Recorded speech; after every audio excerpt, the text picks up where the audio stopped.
Tokyo Japan. साल 1989 की बात है और यहाँ पर जापान पुलिस पकड़ती है हिरोशी मियानो को। पुलिस ने इसको पकड़ा था एक रेप के जुर्म में, लेकिन जब पुलिस इससे सख्ती से पूछताछ कर रही होती है तब पुलिस इसको ट्रिक करने की सोचती है, क्योंकि ये पुलिस के सवालों का जवाब नहीं दे रहा था। पुलिस इसको कहती है कि तुम्हारे दोस्त ने सब कुछ बक दिया है, उसने सारा इल्जाम तुम पर डाल दिया है और अभी भी वक्त है। अगर तुम हमें सब कुछ सच सच बता देते हो तो ऐसा हो सकता है कि हम तुम्हारी सजा कम करवा दें। अब यहाँ पर पुलिस ने ये अंधेरे में तीर फेंका था, लेकिन ये तीर उस निशाने पर लगने की बजाय किसी और निशाने पर जा लगता है। एक्चुअल में हिरोशी बताने लग जाता है कि कैसे उसने जुनको को मारा और कैसे उसने उसको दफन किया। पर अब यहाँ पर पुलिस वाले शॉक हो जाते हैं, क्योंकि वो तो उसको किसी और जुर्म के लिए पकड़ कर लाए थे और इसने तो दूसरे जुर्म को कबूल कर लिया जो किसने पहले कभी किया था। जिसके बाद ये आदमी पुलिस वालों को लेकर जाता है खाली पड़ी जगह पर, जहां पर एक ड्रम रखा हुआ था, एक बड़ा ऑयल का ड्रम। अमेजिंगली ये ड्रम कंक्रीट से भरा हुआ था और जब पुलिस इस ड्रम को खोद कर देखती है तब इसके अंदर से जुनको फुरुता की बॉडी निकलती है।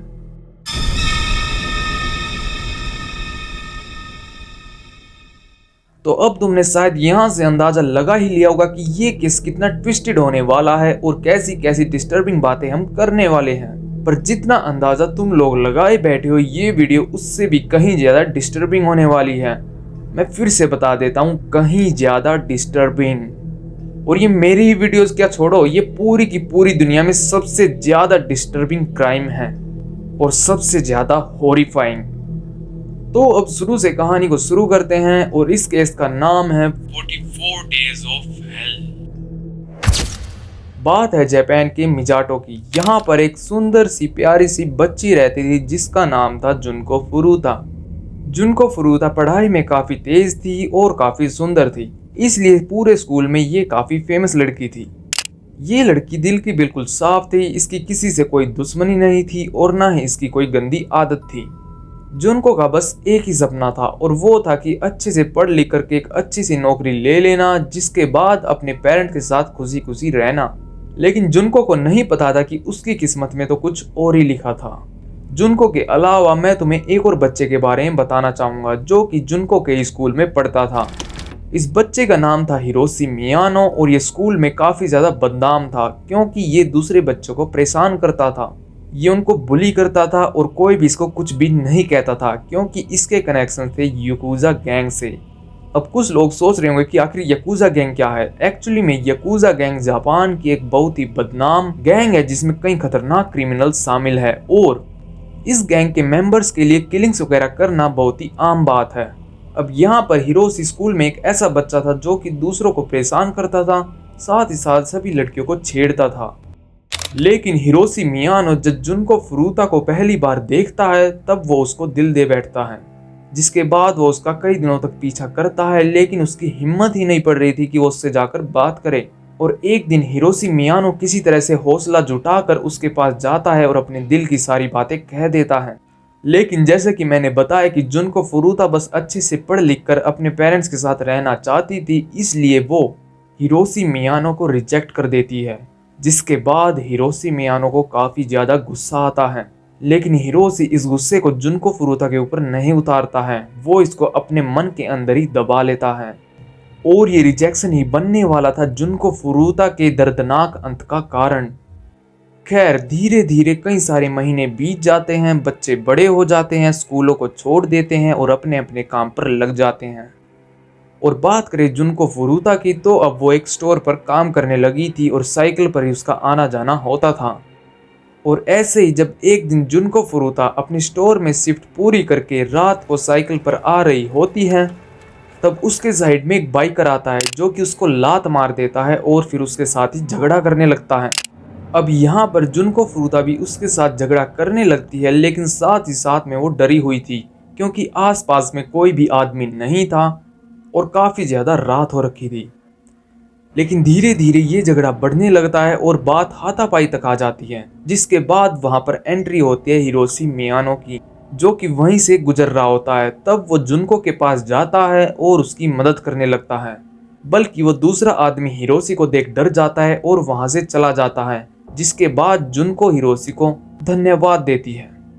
फिर हिरोशी मियानो जुनको फुरुता को लिफ्ट देने के लिए ऑफर करता है और जुनको फुरुता ये सोचते कि इसने मुझको ऐसे करके बचाया और स्कूल वाले रिजेक्शन को तो कितने महीने बीत चुके हैं, इसलिए वो मान जाती है। लेकिन रात के वक्त एक बाइकर का आ करके जुनको के साथ झगड़ा करना और फिर हिरोशी का उसको आ करके बचाना, ये सारा का सारा एक षड्यंत्र था जो कि खुद रचा था हिरोशी मियानो ने। लेकिन जुनको तो इस बात से बेखबर थी। वो तो ये सोच रही थी कि ये तो उसको बस लिफ्ट दे रहा है और ये एक अच्छा आदमी बन चुका है। लेकिन ये मॉन्स्टर हिरोशी जुनको को ले जाता है एक अबेंडेंड हाउस में, जहां पर शुरू होने वाले थे उसके 44 डेज ऑफ हेल। अब हिरोशी जुनको को यहाँ पर लाने के बाद उसको धमकी देता है कि अगर तुम थोड़ी सी भी आवाज़ निकालती हो तो हम तुम्हारे पेरेंट्स को मार देंगे। और जुनको को भी पता था कि इसके कनेक्शन याकुजा गैंग से है तो ऐसा कर भी सकता है, इसलिए वो डर जाती है और उसकी सारी बात मानती है। जिसके बाद हिरोशी उसको बुरी तरीके से पीटता है और उसका मल्टीपल टाइम्स रेप करता है। जिसके बाद वो उसको पास के एक पार्क में ले चल पड़ता है, जहां पर उसका वेट कर रहे थे उसके दोस्त शिंजी मिनातो, ओगुरा एंड वातानाबे। फिर ये सभी डिसाइड करते हैं कि जुनको को ले चलते हैं शिंजी मिनातो के घर, जहां पर उसके पेरेंट्स भी थे। लेकिन मिनातो के पेरेंट्स के होने के बावजूद वे उसको वहां पर ले चल पड़ते हैं, क्योंकि शिंजी मिनातो के पेरेंट्स को भी ये पता था कि ये याकुजा गैंग का मेंबर है और इसलिए अगर हमने कुछ कहा तो कुछ गलत हो सकता है। और वे जुनको को ऐसे लेकर जाते हैं मानो वो शिंजी की गर्लफ्रेंड हो और उनकी दोस्त हो। तो शिंजी के पेरेंट्स को भी कोई डर नहीं होता है और वो जुनको को उनके घर पर रखने लग जाते हैं। और अब आगे यहीं पर सब कुछ होने वाला था। इधर ये सब चल रहा था और उधर जुनको के पेरेंट्स को चिंता हो रही थी, क्योंकि उनकी बेटी करीब 2 दिन से घर पर नहीं आई थी। इसलिए वे पुलिस में जाते हैं, रिपोर्ट लिखवाते हैं और इन्वेस्टिगेशन शुरू होती है। पूरे शहर में पुलिस जुनको फुरुता को ढूंढने लग जाती है, लेकिन उसका कोई अता पता नहीं लगता है। साथ ही साथ हिरोशी को यह पता लगता है कि ऐसे करके जुनको को ढूंढा जा रहा है। जिसके बाद वो जुनको को फोर्स करते हैं कि वो अपने पेरेंट्स को कॉल करे। जिसके बाद वे जुनको से ये कहलवाते हैं कि मैं अपने एक दोस्त के साथ भाग गई हूँ और मेरी सर्च बंद कर दो। ये कहकर जुनको फ़ोन कट कर देती है और उधर पेरेंट्स को ये बात बड़ी ही अजीब लगती है, क्योंकि उन्हें पता था कि उनकी बेटी का नेचर कैसा है। खैर, इसके बाद ये पक्का हो जाता है कि जुनको अब उनके कब्जे में है और उसको कोई भी ढूंढ नहीं रहा है। जिसके बाद वे सभी मिलकर बुरी तरीके से उसका रेप करते हैं और कई बार करते हैं, लगातार करते हैं। वे उसको बुरी तरीके से पीटते हैं, उसके फेस को एज अ पंचिंग बैग की तरह ट्रीट किया जाता है। और बता दूं, जब जुनको के साथ ये सब हो रहा था, ये सब हैवानियत, तब उसकी उम्र सिर्फ और सिर्फ 17 साल थी। ये दरिंदे जुनको को फोर्स करते हैं ड्रग्स, अल्कोहल, सिगरेट्स वगैरह पीने के लिए। ये दरिंदे जुनको के प्राइवेट पार्ट्स में नुकीली चीज़ें जैसे कि बोतल का हिस्सा जो कि टूटा हुआ है और सरिये, ऐसी ऐसी चीज़ें डालते हैं। ये इसको छत से उल्टा लटका देते हैं, जिसके बाद ये इसके हर जगह लात घूंसे मारते हैं। लेकिन जब इससे इनका मन भर जाता है तब ये अपने दोस्तों को बुलाने लगते हैं। ये अपने याकुजा गैंग के मेंबर्स को शिंजी मिनातो के घर पर बुलाते हैं ताकि वे उसका रेप कर सके और उसको टॉर्चर कर सकें। ऐसा माना जाता है कि जुनको जब तक जिंदा रही तब तक इसका 400 से भी ज़्यादा बार रेप किया गया। तुम इससे अंदाज़ा लगा सकते हो कि किस हैवानियत टाइप के बंदे थे, ये कितने मॉन्स्टर थे। अब दिमाग में एक सवाल आना लाजमी है कि क्या शिंजी मिनातो के पेरेंट्स को ये पता नहीं लगा कि जुनको को इस कदर टॉर्चर किया जा रहा है, इस कदर हैवानियत उसके साथ की जा रही है। तो ऐसा कहा जाता है कि शिंजी के पेरेंट्स को ये सब पता था, लेकिन फिर वही बात कि वो याकुजा के डर से पुलिस को इस बारे में नहीं बताते हैं। फिर एक और बात कि क्या जुनको ने वहां से एक बार भी भागने की कोशिश नहीं की? तो बता दूं, करीब जब 6-7 दिन बीत जाते हैं और वे टॉर्चर करके बोर हो जाते हैं, तब वो बाहर घूमने चले जाते हैं। तब जुनको के पास मौका था वहां से भागने के लिए, बल्कि जुनको इस मौके का फायदा भी उठाती है और पास ही में रखे टेलीफोन से पुलिस को कॉल करने की कोशिश भी करती है। लेकिन जब वो कॉल कर रही होती है तभी वो लोग, वो मॉन्स्टर वहां पर आ जाते हैं और जुनको को पकड़ लेते हैं। वो फोन को कट कर देते हैं, जिसके बाद उनको और भी ज्यादा गुस्सा आता है और उसको और भी ज्यादा टॉर्चर करने की वो सोचते हैं। अब इससे आगे तुम ये सोचकर देख लो, उससे भी गंदा हाल करते हो जुनको का। अब वो लोग जुनको के साथ क्या करते, वो जुनको के जेनिटल्स में एक जलता हुआ बल्ब डाल देते और उस गर्म बल्ब पर फिर वो लात मारते, जिससे वो अंदर ही टूट जाता। बस इतना ही नहीं, वो पेट्रोल डालकर उस पर आग लगा देते, वो उसकी आंखों पर, उसकी पलकों पर भी आग लगा देते और वो पड़ी पड़ी तड़पती रहती। वो उसको नीचे लेटाकर उसके पेट पर डंबल फेंकते, उसके मुंह पर लाते मारते, यहाँ तक कि वो जुनको के लेफ्ट निपल को उखाड़ देते हैं। वो उसको काटते नहीं है, वो उसको उखाड़ देते हैं। वो उसके शरीर पर जगह जगह सुइयों को चुभाते, यहाँ तक कि निपल्स पर, जेनिटल्स पर, बल्कि वो उन सुइयों को वहीं पर गाड़ कर छोड़ देते। उसके जेनिटल्स में, कान में, एनस में जगह जगह पर फायर क्रैकर्स को फोड़ा जाता। बल्कि जब उसकी ऑटोप्सी की गई तब ये पता लगा कि उसका दिमाग छोटा हो गया था डिहाइड्रेशन की वजह से। उसे पीने को पानी नहीं दिया गया, खाने को खाना नहीं दिया गया। वे लोग उस पर मूत देते और उसको फोर्स करते कि उसे पिए। वो उसके मुंह में, प्राइवेट पार्ट्स में कॉकरोचेस डाल देते। मतलब उन लोगों ने वे सारी हदें पार कर दी जो कि कोई आदमी सोच भी नहीं सकता था। अब इस पॉइंट पर आकर जुनको इस हालत में आ चुकी थी कि वो बाथरूम तक करने नहीं जा सकती थी। वो जहां पर लेटी रहती वहीं पर फीसिस यूरिन करती थी। उसका पूरा शरीर सूजा पड़ा था, उस पर फफोले हो रखे थे और वो नीली पड़ चुकी थी। यहाँ तक कि अगर इस हालत में उसके पेरेंट्स भी उसे देख लेते तो वो भी उसे नहीं पहचान पाते। और उसके शरीर से हर जगह से हर समय ब्लीडिंग होती रहती थी। और ऐसे करके 40 से 44 दिन नर्क की जिंदगी जीने के बाद जुनको पर जब वे लोग पेट्रोल डालकर उस पर आग लगा देते हैं तब वो तड़प तड़प कर मर जाती है। और जब वो मर जाती है तब वो लोग नर्वस हो जाते हैं। मतलब भाई, तुमने उसके साथ इतनी हैवानियत की और तुम ये सोच रहे कि अभी भी वो जिंदा रहेगी। खैर, इसके बाद वो सोचने लगते हैं कैसे करके जुनको की बॉडी को ठिकाने लगाया जाए। और काफी देर तक सोचने के बाद उनके दिमाग में एक आइडिया आता है और वो एक ब्लैंकेट से उसकी बॉडी को कवर करके एक ड्रम में कंक्रीट का घोल बनाते हैं और उसमें जुनको की बॉडी को रख देते हैं। और यहाँ पर बॉडी को ड्रम में डालते वक्त वो इतने नर्वस थे कि उन्होंने ये भी नहीं देखा कि जुनको के बाल उस ड्रम से निकले हुए साफ साफ दिख रहे थे। खैर, इसके बावजूद वो इसको ले करके एक जंगल में फेंक आते हैं। और ये सब करने के बाद वो नॉर्मली अपनी अपनी जिंदगी में लौट जाते हैं, मानो कभी कुछ हुआ ही नहीं। लेकिन फिर वही बात याद आती है कि हर कुत्ते का दिन आता है। इस इंसिडेंट के बाद वो एक और लड़की का रेप करते हैं, जिसके बाद पुलिस इनकी तलाश में लग जाती है और पुलिस के हाथ लगता है हिरोशी। जिसके बाद जब पुलिस इससे उस लड़की के रेप के बारे में पूछताछ कर रही होती है तब इसको लगता है कि इसको शायद जुनको की वजह से पकड़ा गया है और ये जुनको का सारा किस्सा उनको सुना देता है।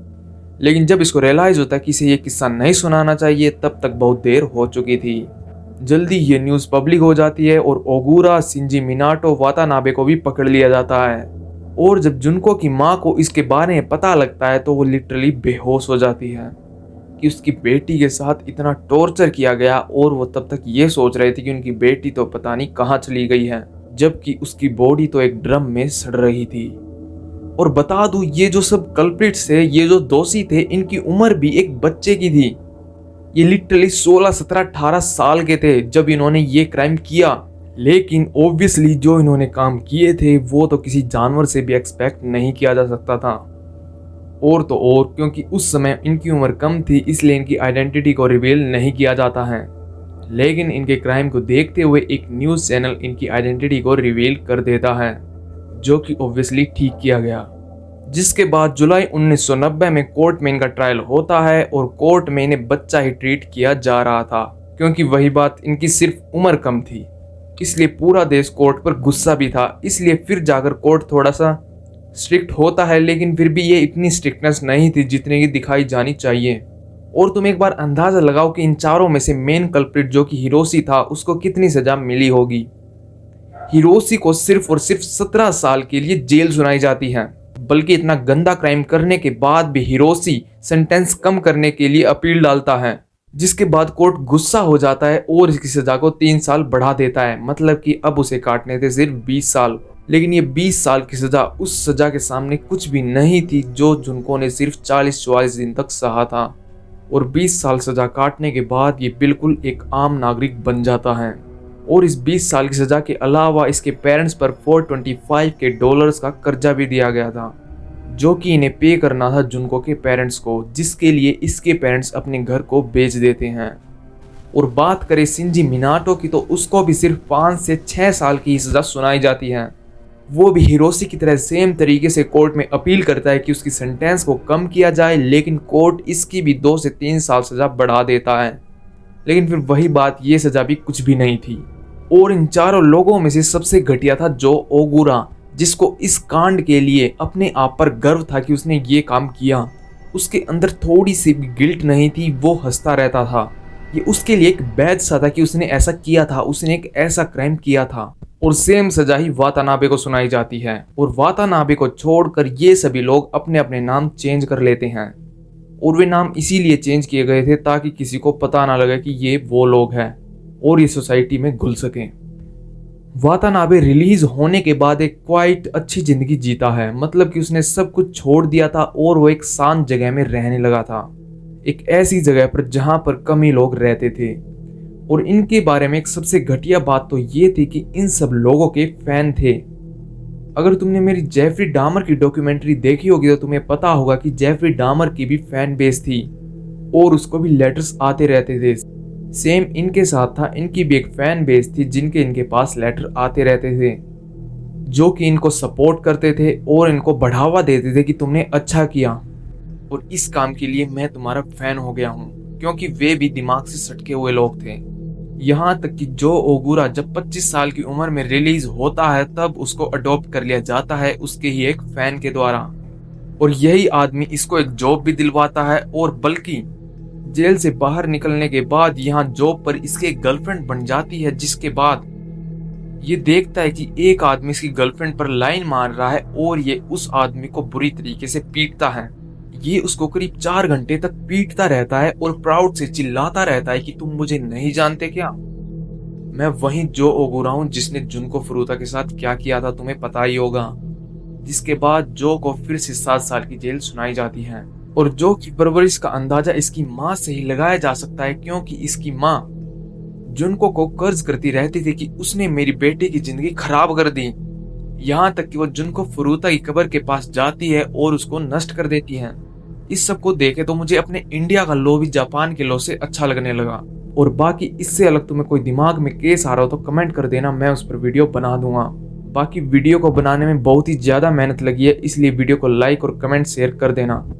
और लास्ट में जाते हुए सबसे खतरनाक डॉक्यूमेंट्री रिकमेंड करके जा रहा हूँ, जेफरी डामर की जरूर देखना।